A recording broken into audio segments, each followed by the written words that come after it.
Hello everyone, I am Mansi Sharma from MJ Medical College Indore. Today in this video we will discuss about Mycoplasma pneumoniae.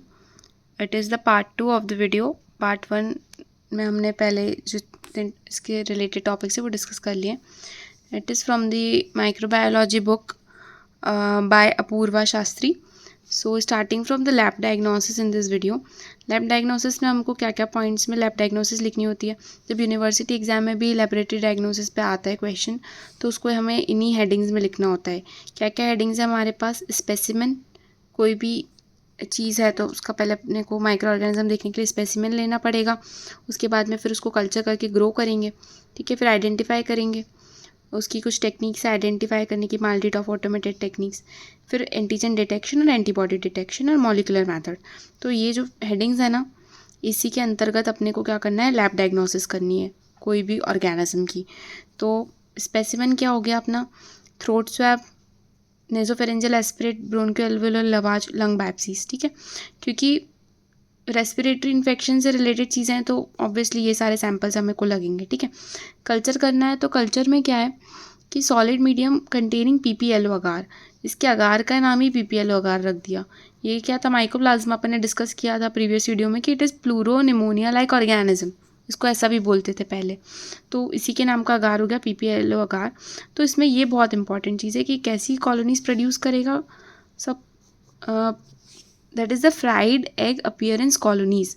Fried egg मतलब अंडा जब fry कर देते तो वैसा कुछ अपीयरेंस इसका दिखता है इस अगार पे. ठीक है, liquid medium containing PPLO broth अगर रहेगा तो उसमें टर्बिडिटी और कलर चेंज करेगा. आइडेंटिफिकेशन तो वही दो चीज़ें है यार. देखो, ऑटोमेटेड आइडेंटिफिकेशन सिस्टम, माल्डीटॉफ वगैरह, यही है हमेशा हर जगह.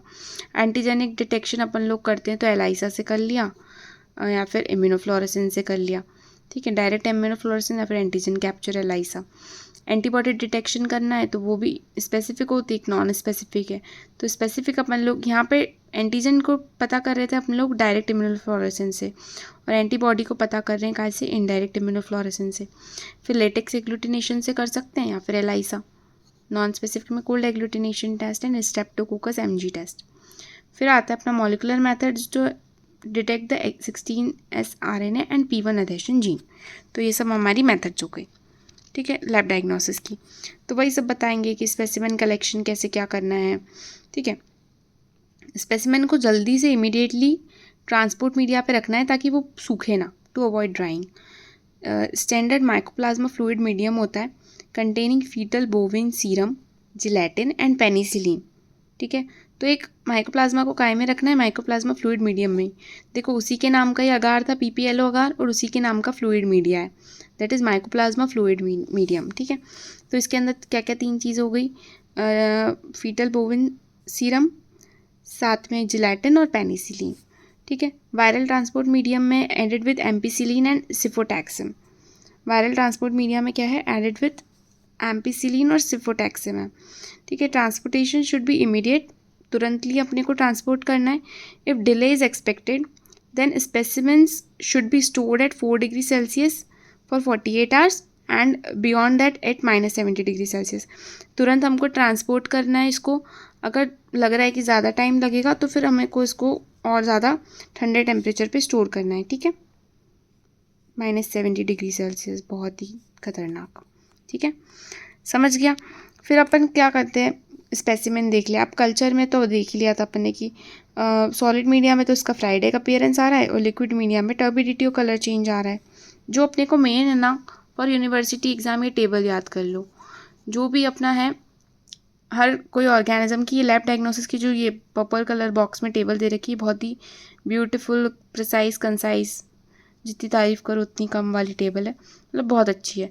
इसके इतने पॉइंट्स अगर आपने याद कर लिए, एग्ज़ाम में लिख दिए तो मोर देन इनफ हो जाएगा. ठीक है, बाकी ये सब पढ़ना इज़ नाइस, मतलब अपने नॉलेज के लिए.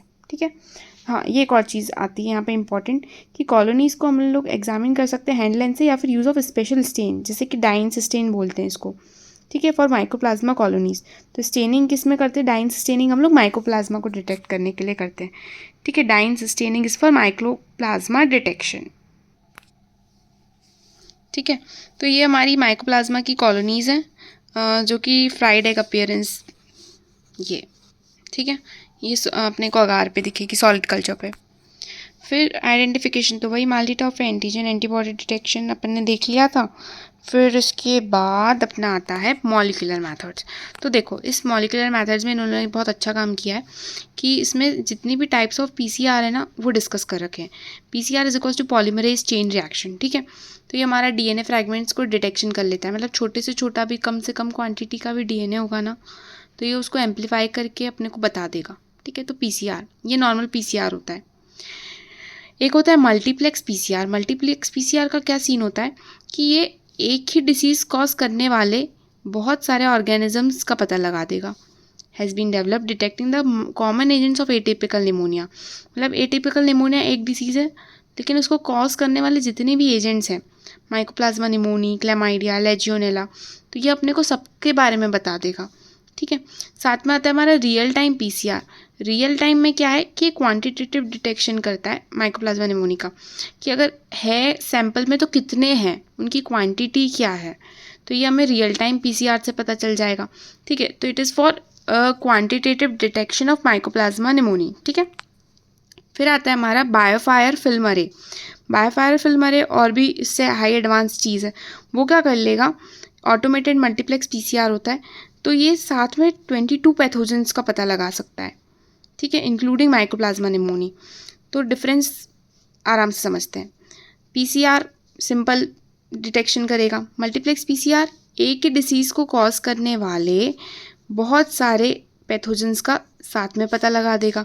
जो रियल टाइम पीसीआर है वो क्या करेगा, अपने को क्वांटिटी बताएगा कि कितना है वो ऑर्गेनिज्म। पीसीआर सिंपल, मल्टीप्लेक्स यानी मल्टीपल पैथोजेंस बता देगा एक ही डिसीज़ कॉज करने वाले। रियल टाइम मतलब इसको थोड़ा टाइम लेके डिस्कस इसलिए कर रहे हैं क्योंकि ये पीसीआर में भी एक सिंगल क्वेश्चन आ सकता है 5 मार्क में कि पीसीआर क्या है और उसके टाइप्स क्या हैं, और लॉन्ग में भी आ सकता है, इसलिए अपन थोड़ा टाइम लेके इसको डिस्कस कर रहे हैं। और रियल टाइम पीसीआर अपने को क्वांटिटी बता देता है।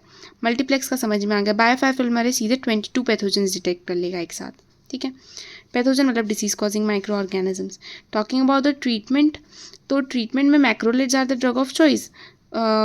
एजिथ्रोमाइसिन दे सकते हैं, alternative are doxycycline, fluoroquinolone, gemifloxacin या मॉक्सीफ्लॉक्सासिन। तो मेन अपने को मैक्रोलेट्स याद कर लो। देखो सेकेंड ईयर के हिसाब से एक आध ड्रग 2 ड्रग याद कर लिए आपने माइक्रोबायो में, ठीक है, मोर देन इनफ है। मेन फोकस लैब डायग्नोसिस पे होता है तो वो अच्छे से देख लेना है, और जो अपीयरेंस दिखते हैं, जो स्पेशलिटीज़ रहती है एक ऑर्गेनिज्म की, वो इम्पॉर्टेंट है।